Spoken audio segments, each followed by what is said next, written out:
Shalom, salam damai sejahtera Bapak Ibu, Saudara dan Saudariku seiman. Semoga saya menjumpai Anda semuanya dalam keadaan yang sehat walafiat, tetap semangat, tetap tersenyum, dan tetap berpengharapan pada Tuhan kita Yesus Kristus. Jumpa kembali dengan saya, Pater Adi Tiala, SPD, dalam permenungan harian Sabda Tuhan, Embun Sabda, hari Rabu 5 Mei 2021. Saya ajak Anda hari ini merenungkan soal menjadi murid Kristus. Jadi murid Kristus itu berarti berbuah banyak. Tentunya di sini ada pertanyaan besar buat kita semua. Kita yang mengklaim sebagai murid Kristus. Pertanyaannya, apakah kita berbuah banyak? Saudara dan saudariku seiman, kita tentunya mengenal Mahatma Gandhi. Mahatma Gandhi pernah berkata demikian, "Saya suka Kristus Anda, tetapi saya tidak suka dengan orang Kristen Anda." Mahatma Gandhi kemudian juga lanjutkan, dia katakan, "Jika orang Kristen benar-benar hidup menurut ajaran Kristus seperti yang ditemukan dalam Alkitab, seluruh India sudah menjadi Kristen hari ini." Saudara dan saudariku seiman, apa yang dikatakan oleh Gandhi di atas dapat disimpulkan secara sederhana. Disimpulkan demikian, menjadi murid Kristus berarti berbuah banyak. Dalam Injil, Yesus katakan, "Jikalau kamu tinggal di dalam Aku dan firman-Ku tinggal di dalam kamu, kamu akan menerimanya. Dalam hal inilah kamu adalah murid-Ku, jika kamu berbuah banyak." Saudara dan saudariku seiman, pertanyaannya sekarang adalah, apakah yang Yesus sabdakan ini sudah menjadi satu kenyataan bagi kita murid-murid Kristus, bagi kita yang percaya pada Dia, bagi kita yang mengikuti Dia? Apakah kita sudah berbuah banyak? Ataukah apa yang dikatakan Gandhi seperti yang saya beberkan di awal benar adanya, bahwa memang orang-orang Kristiani itu masih jauh dari kata berbuah banyak?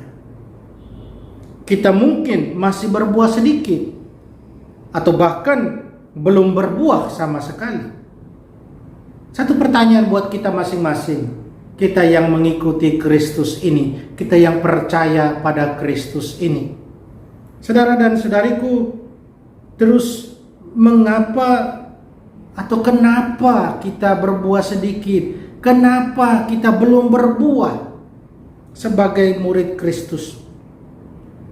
Jawabannya, saudara dan saudariku, ya karena kita tidak tinggal dalam Yesus. Sederhana. Karena kita tidak tinggal dalam Dia.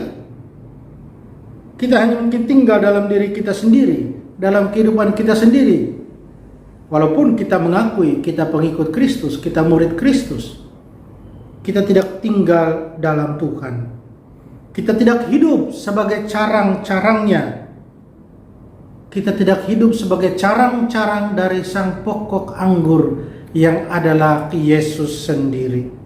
Kita melepaskan diri kita daripadanya, sehingga tidak ada lagi asupan kehidupan yang kita terima. Asupan kehidupan yang membuat kita hidup. Kalau tidak ada asupan, kita akan jadi mati. Dan kalau sudah mati seperti dikatakan dalam Injil, siap dikumpulkan orang dan dicampakkan dalam api lalu dibakar. Itu konsekuensinya. Jelas. Tentunya kita tidak mau demikian, bukan? Bapak, Ibu, saudara dan saudariku.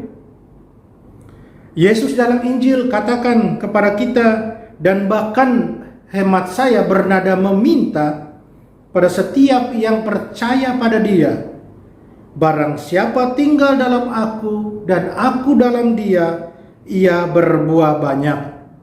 Sebab di luar aku, kamu tidak dapat berbuat apa-apa. Jelas, di luar Yesus kita tidak bisa berbuat apa-apa. Kita bagaikan manusia yang tidak mempunyai jiwa. Kita kering total di luar Yesus. Tidak bisa buat apa-apa tanpa Yesus. Ada seorang pernah sharingkan demikian. Dia merasa kalau ada begitu banyak problem yang dia hadapi, masalah yang dia hadapi, kekeringan dalam hidup yang dia hadapi, dia sadar dia jauh dari Tuhan.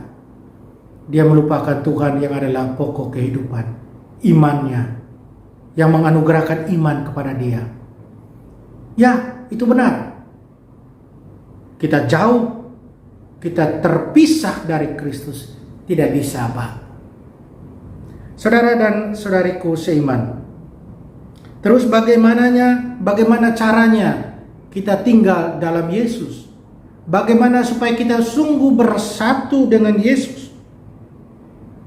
Tentunya bukan hanya dengan beriman dengan kata-kata, dengan mulut manis katakan kita beriman pada Tuhan Yesus. Bukan dengan teori-teori belaka di mana kita bisa secara gampang mendapatinya dengan menguasai segala ajaran dan sabda Yesus dalam kitab suci, bahkan memaparkannya dengan secara mulia, secara mengagungkan semua sabda dalam kitab suci. Saudara dan saudariku, bukan hanya itu. Bagaimana cara supaya tinggal dalam Yesus harus juga terjadi dalam menghidupi apa yang disabdakan Yesus itu. Dan kalau kita bisa menghidupi apa yang disabdakan Yesus, kita pasti berbuah banyak.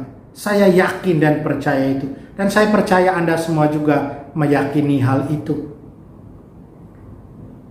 Kita berbuah banyak dalam mengasihi dan mencintai setiap orang tanpa pandang bulu, tanpa pandang suku dan agama. Cinta kasih melewati segala batas yang ada. Saudara dan saudariku yang terkasih dalam Tuhan Yesus, saya kembali kepada tokoh yang saya sebutkan di awal, Mahatma Gandhi. Saya menutup permenungan embun sabda ini dengan apa yang dia katakan. Mahatma Gandhi katakan demikian, Injil itu lebih kuat kuasanya saat dijalani atau dipraktekkan ketimbang dikhotbahkan.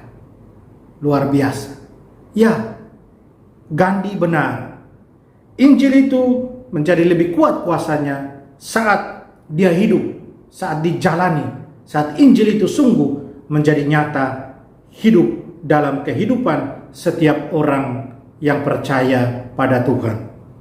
Mari kita berjuang menjadi Injil yang hidup, yang adalah pembuktian bahwa kita ini murid-murid Kristus, di mana kita berbuah banyak dan buah-buah kita itu dinikmati oleh banyak orang dan menghantar orang banyak semakin dekat dengan Kristus sendiri.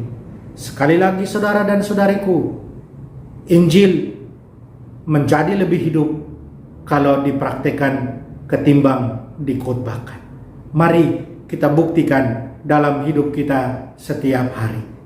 Kita mohon kekuatan dari Tuhan agar kita dimampukan menjalani hal ini. Kita berdoa. Allah Bapa dalam surga, terima kasih dan syukur atas segala rahmat kasih cinta-Mu pada kami. Bantulah kami agar sungguh tinggal dalam Putra-Mu, agar kami menjadi murid-Nya yang sungguh, dan itu nampak dalam kehidupan kami setiap hari, dalam praktek kasih, dalam praktek cinta, mencintai sesama kami. Tolonglah kami, bantulah kami. Amin. Mari kita mohon berkat dari Tuhan. Tuhan sertamu, kita sekalian, semua orang yang kita sayangi, kita kasih, segala usaha, rencana, dan kerja kita dilindungi, dibimbing, dan diberkati Allah yang Maha Kuasa, Bapa dan Putra dan Roh Kudus. Amin.